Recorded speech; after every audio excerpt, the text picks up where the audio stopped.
Yo, yo, yo, what's up, everybody? It's your boy Johnny Caution, and I am doing a Fast and Furious review series. I would have done this when Fast X came out, but I wasn't doing reviews at the time, and I would wait until the next one comes out.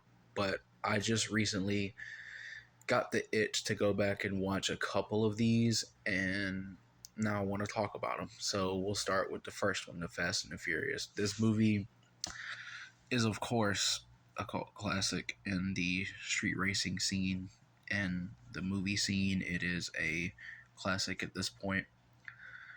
I know that this franchise has gone off the rails, very, very off the rails, but this is a franchise that I have been a diehard fan of since Fast Five. I know a lot of people were like, you didn't get into it till later on, but once I got into it, I dove headfirst into this. These movies were constantly on rotation when I was younger.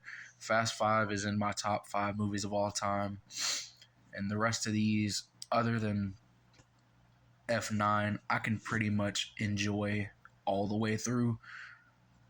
I still enjoy F9 for what it does, but oh, dude, it's so bad. But anyway, we're talking about the first one. So, starting off with my positives, you have Dominic Toretto and Brian O'Connor.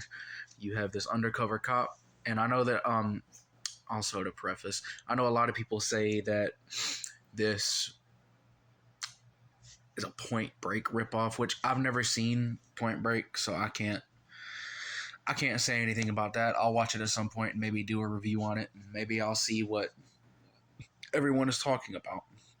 But starting off with my positives, you have Brian O'Connor, Dominic Toretto. Pretty much every character in this movie is a positive. They do what they're supposed to do. They feel like the family. They feel like the family that they're meant to feel like. You have Brian coming in the opening race. You know, dude, I almost had you. You never had me. You never had your car. Blah, blah, blah. You know, the back and forth. It's very natural. Their chemistry is there from the beginning of this movie. This movie was so good. I love this movie. My next positive, of course, we got to talk about the cars. All the cars in this movie. That Supra and that Charger are goated. Two of the most recognizable cars of all time, if not the most recognizable cars of all time in the car scene. My other positive, even though every time I watch it, I know that it's going to happen. I like Vince. I like the dickish nature of him, the one being the doubter. You know, Dom, he's not one of us. He's a cop. He's not who he says he is. So you have Dom, who believes Brian, sort of. Then you have Vince, who's on the fence. You got Mia, who fully believes him. I mean, you have Brian, who to some degree has convinced every single one of them, except for Vince, that he is not a cop. The race war scene, great. I love it. When Jesse loses and takes off, you just know that something's about to go down. But they get to that later. My mixed is Jesse's death. I think that it would have been nice to keep Jesse around. Jesse is one of those characters that you really endear yourself to just because of his personality and the way he is.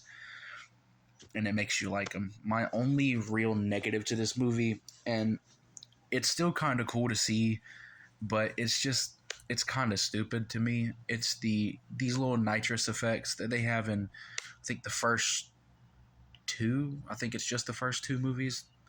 But these nitrous effects where, you know, it goes through the car and then comes out the exhaust, it's wacky. I like it, but it is a little bit of a negative just because it's kind of stupid. But I love this movie. Enough said. This is a 4.5 out of 5. This is, I want to say, I did a ranking. I want to say this was my second or third favorite in the franchise. 4.5 out of 5. I hope you guys enjoyed the review. The rest of the Fast and Furious reviews will be coming. Love y'all. Peace.